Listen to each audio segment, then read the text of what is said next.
कि भौजी रंग लगवा के रंगीन हो जा, अरे पोरे पोरे डलवा के कमसीन हो जा।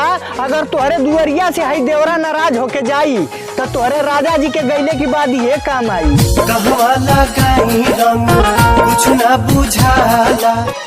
अरे भौजी कि अब की होली में आवता निजा घरे गर्मा गर्म पकौड़ी बना के रखियो। अरे कि अब की होली में आवता निजा घरे गर्मा गर्म पकौड़ी बना के रखियो। आ तोहरा के तरंग डलबे करब जाए भौजी। अरे कि तोहरा के तरंग डलबे करब जाए भौजी, अपन दुलारी बहनिया के बचा के रखी। भौजी ताहर बहिना में के डाली आयो फर कबूल कि फागुन के दिन ले केहू नहीं बाची। अरे कि फागुन के दिन ले केहू नहीं बाची।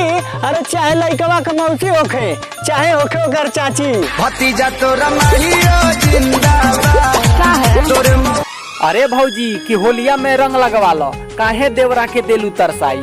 अरे कि होलिया में रंग लगवा लो, काहे देवरा के दिल तरसाई। आज जिस दिन तुहार परदेसी सजनवा ना रही है तो ये देवरे कामे आई। अरे आवो ना चोली में रंग डलवा लो, मजा उठा लो।